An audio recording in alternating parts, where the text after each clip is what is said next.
Halo, terima kasih sudah mampir di channel YouTube saya. Kali ini saya akan mereview tutorial cara pembangunan gudang dari awal sampai akhir. Kali ini akan saya review gudang dengan bentangan 15 meter, as ke as, panjang bangunan 48 meter, ada 9 titik kolom sebelah sini, jarak antar kolom 6 meter, jadi titik pondasi struktur utama ada 18 buah, dilengkapi dengan cladding, atap galvalum menggunakan atap galvalum tebal 03 atau 025, dilengkapi dengan gerbang depan dan gerbang samping.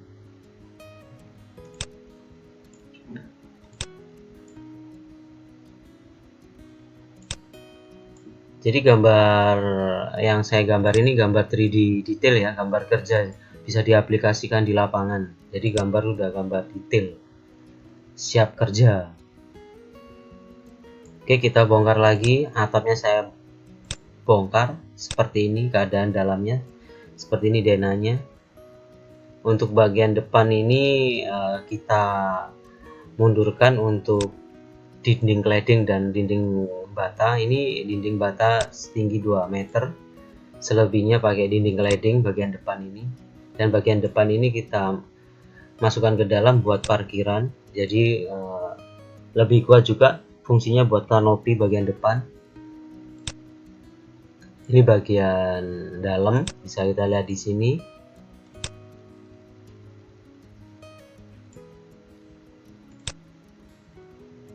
Disikat jadi dua. Untuk 12 meter bagian belakang ini disekat dengan rangka cladding dan tembok 2 meter, sama juga untuk bagian depan. Oke,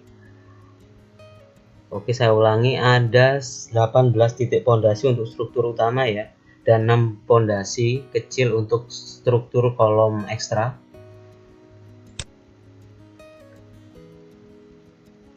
Kita pecah lagi seperti ini. Oke,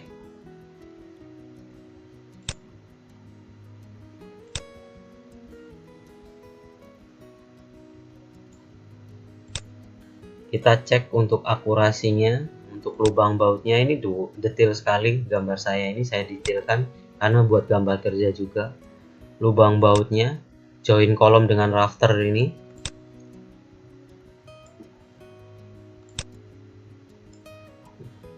baut kita pakai M16 5/8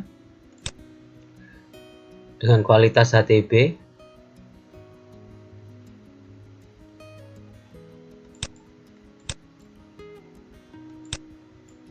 Oke, kita ulas satu-satu ya. Untuk material kolom kita pakai WF 200, rafter kuda-kuda kita pakai WF 200 juga. Material gorden kita pakai CNP 125. Untuk pembalokannya kita pakai rangka dari CNP di Cremona, di Castellated ini, rangka batang. Material dari CNP 100 di model tangkup gini, terus di join dengan besi beton M12 diameter 12. Oke, bisa saya lebih detailkan. Joinnya juga dilas di model slot pakai siku 3030 di model bingkai, jadi untuk mempermudah pemasangan di lapangan. Oke, dari kolom sendiri semua teman-teman pasti sangat mudah ya cara pembikinan kolom ya. Tinggal pasang base plate ini pakai, jadi desain ini semua dari customer Bapak Faisal di Cepu. Base plate sendiri Plandis pakai tebal 10 dengan 6 lubang angkur. Angkur kita pakai M16 dengan panjang 70 cm dengan tekuan 10 cm. M16 5/8 ya untuk angkurnya. Ada satu titik base plate, ada 6 angkur. Kuda-kuda sendiri WF 200, CNP 125, pembalokan sudah ya. Untuk rangka cladding pakai pipa holo. Untuk bagian samping dan bagian depan ini juga pipa holo, dilengkapi dengan gerbang. Oke, kita bahas dari yang paling biasa yang jadi struktur utamanya, yaitu rafter. Cara pembuatan rafter di sini bentangan 15 dengan derajat 16 ya. Ketemunya untuk potongan apa namanya, untuk potongan WF sendiri tanpa penambahan plat itu 7677 mili ya. Saya pakai satuan mili ya.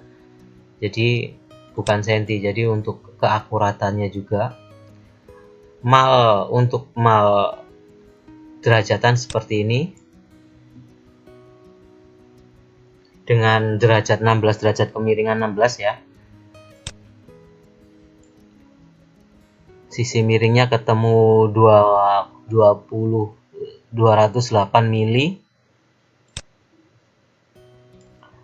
Apa kegunaan derajat mal derajat ini? Yaitu untuk memotong derajatan kemiringan pada WF untuk menciptakan derajat kemiringan yang sesuai ya. Seperti ini. Langkah awalnya kita pasang derajatan kemiringannya. Ini saya asumsikan WF 12 meter ya, satu batang ya. Jadi kita pasang malnya ini jajar genjang. Jadi jajar genjang seperti ini. Satu sisi derajat yang paling tinggi seperti ini peletakannya, untuk satu sisinya seperti ini. Jadi langkah awal kita potong dulu bagian bawah ini. Bagian bawah ini untuk bagian ini ya. Bagian yang pertama ini, untuk potongan derajatan pertama ini, aplikasinya digambar di sini. Dan satu catatan penting ya. Satu catatan penting, pemasangan tapak join rafter ini harus tegak lurus, harus tegak lurus. Kalau tidak tegak lurus bakal sangat kesulitan, bakal untuk erectionnya di lapangan karena sudah tidak presisi lagi. Jadi untuk sisi join rafter ini, plat join rafter ini harus tegak lurus. Untuk bagian tengah dan samping ini harus tegak lurus seperti ini. Ini saya pecah ya dari kelean atau hons plat join. Ini hons bagian depan sama bagian belakang ini beda juga untuk keleannya. Ini plat joinnya kita bongkar sedemikian rupa untuk jadinya seperti ini ya. Oke, setelah kita potong untuk bagian depan, kita tarik ukuran 7677. Ini ukuran tanpa penambahan plat ya teman-teman. Jadi jangan lupa ini ukuran tanpa penambahan plat. Jadi setelah kita tarik 7677 dari potongan pertama di sini, ujung sini ya teman-teman ya, ujung sini ya, sampai sini ya, ujung sini ya, bisa kita lihat di sini 7677. Kita cek.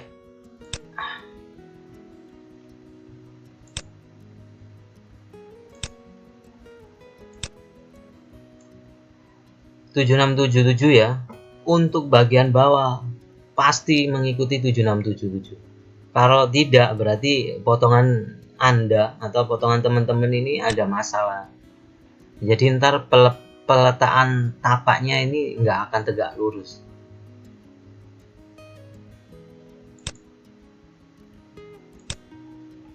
Jadi ukuran ini belum spilling ya. Kalau saya ini jarang pakai spilling. Karena spilling sendiri saya dapatkan dari pemotongan dari baja sendiri. Karena proses pemotongan itu bakal akan mengurangi ukuran untuk beberapa mili gitu. Jadi untuk potongan yang awal sama akhir ini pasti ada spilling pemotongan. Jadi nggak bisa kayak pisau, kayak silet gitu ya. Dari blender potong sendiri pasti setiap orang keterampilannya beda-beda. Ada yang tingkat potongannya itu memakan bahannya itu dikit, ada juga yang besar, tergantung penggunaan api sama keterampilan di lapangan juga. Jadi saya ukuran ini saya nggak kasih scaling, karena scaling saya dapatkan dari hasil potongan dari sisi 1 dan sisi 2 ini ya, itu sudah bagus. Sisanya seperti ini. Dari sisa sendiri pasti akan ketemu ukuran dari pengurangan 4266 sama 4322 harus ketemu 57. Jadi ini ketinggian derajatan di sini kan 57. Bisa Bapak cek ya di sini ya. Nah, oke.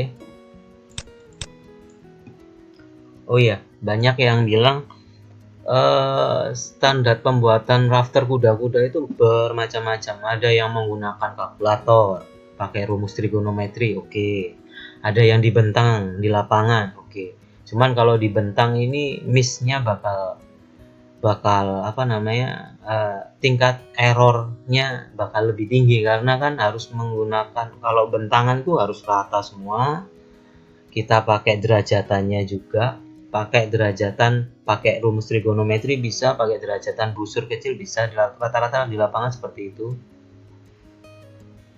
Terus, Mas, kalau saya hitung pakai derajatan kok nggak segini? Ini hitungan ini bukan sekedar hitungan trigonometri ya. Jadi saya jabarkan di sini ya. Di sini kita pengaruhnya banyak dari material sendiri. Ini nggak bisa tegak lurus loh ya.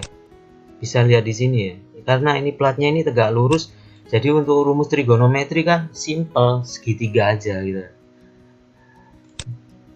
Jadi seperti itu. Jadi Bapak Ibu kan kalau rumus trigonometri cuman tinggal apa gini. Contohnya 15 meter, tinggi 6 meter,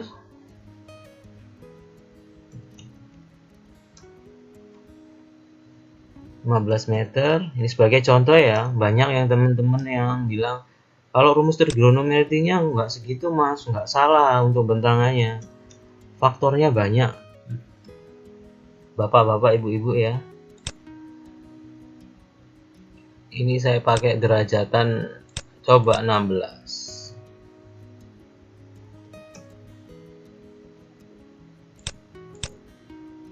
Ini juga 16. Nah. Yang kita hitung di sini aja teman-teman. Nah, sesimpel ini kan. Cuman di lapangan, di aplikasinya banyak banget apa namanya, tingkat kesulitannya banyak. Dari kolom sendiri, materialnya sendiri, ketebalan dari bibir ini punya ketebalan ini ya. Kalau untuk WF200 kali 100 kali 5,5 kali 8. Penambahan plat juga mempengaruhi penambahan plat. Bisa pakai plat 12, kalau di sini pakai plat 10. Nah, jadi nggak semudah itu. Cuman pengaplikasian di lapangan ya terserah bapak-bapak. Kalau ini udah hitungan pasti ya. Materialnya sudah terkoneksi lengkap dari plat joinnya semua sama. Di sini bisa kita lihat baut pakai M16 5/8. Kita lihat ke presisiannya semua detail pas. Tinggal yang untuk kerapiannya ini tinggal keterampilan para seniman api. Itu aja sebenarnya. Oke, kita bisa lanjut lagi.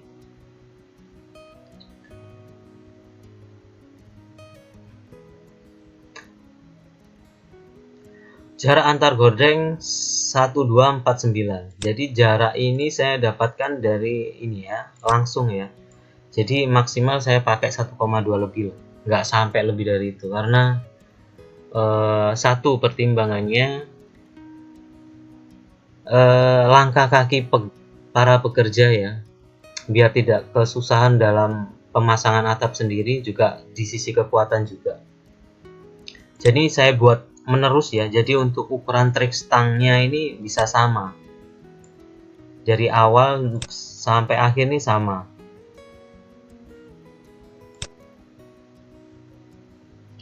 1249 untuk trek stangnya. Untuk ikatan angin, nah untuk ikatan angin pakai M16. Untuk bisa pakai seling atau besi beton. Kalau saya di lapangan pakai seling. Jarum kerasnya juga M16 seperti ini.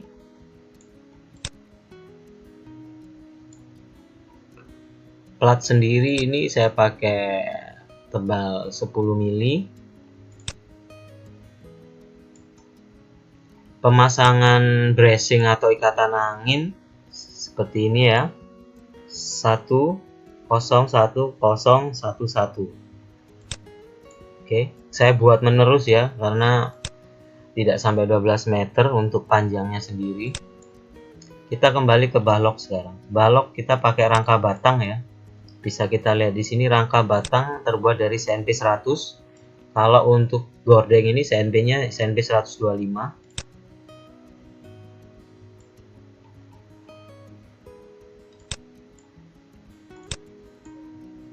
Kita bikin slot. Jadi koneksinya ini untuk pangkon dari balok ini dilas ke kolom.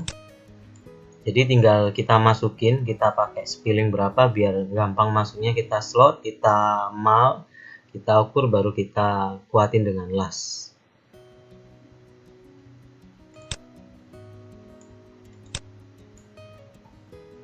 Model slot gini ya teman-teman, seperti ini koneksinya. Siku pakai siku 3030, ininya CNP 100 double, kita bingkai dengan besi beton M12. Oke, aplikasinya seperti ini.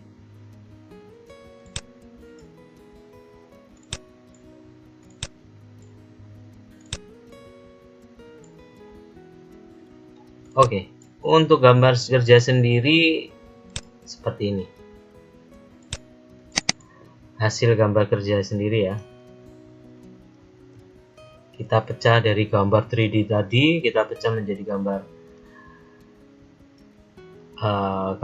ini, gambar detail di gambar kerja. Jadi ini keterangan material yang dipakai.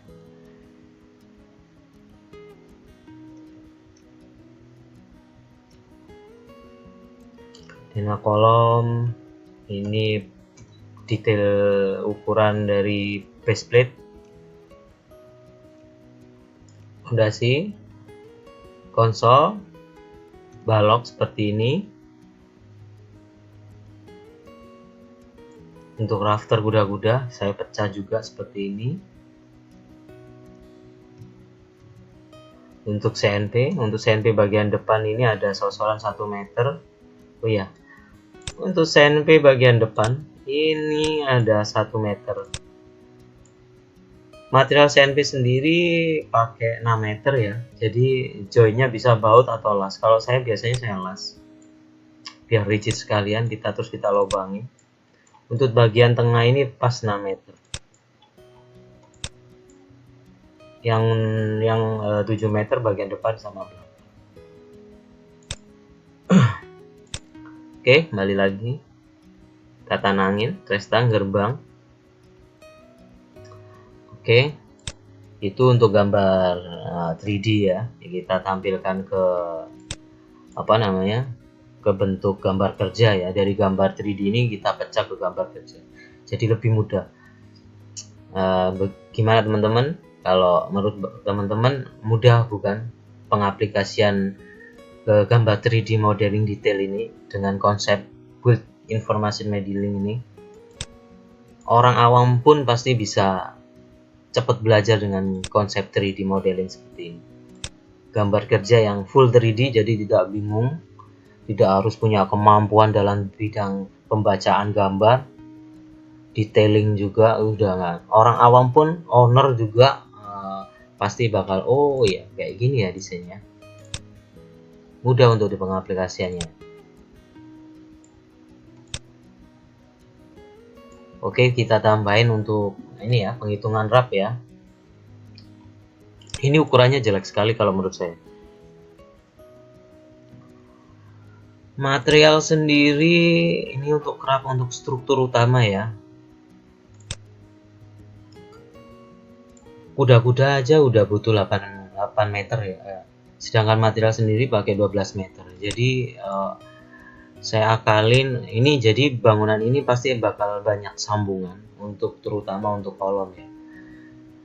Jadi 8 meter, jadi sisa untuk setengah kuda-kuda ini 4 meteran. Sedangkan berapa banyaknya ini ada 18 potongan 8 meteran dengan sisa 4 meteran 18 buah. Jadi 18 buah ini ada 4 meteran. Mau dijadikan kolom atau kuda-kuda. Kalau saya mending potongan itu sendiri saya pakai untuk ke kolom dengan dikuatkan dengan sambungan tar, dikuatkan dengan penambahan plat join ya.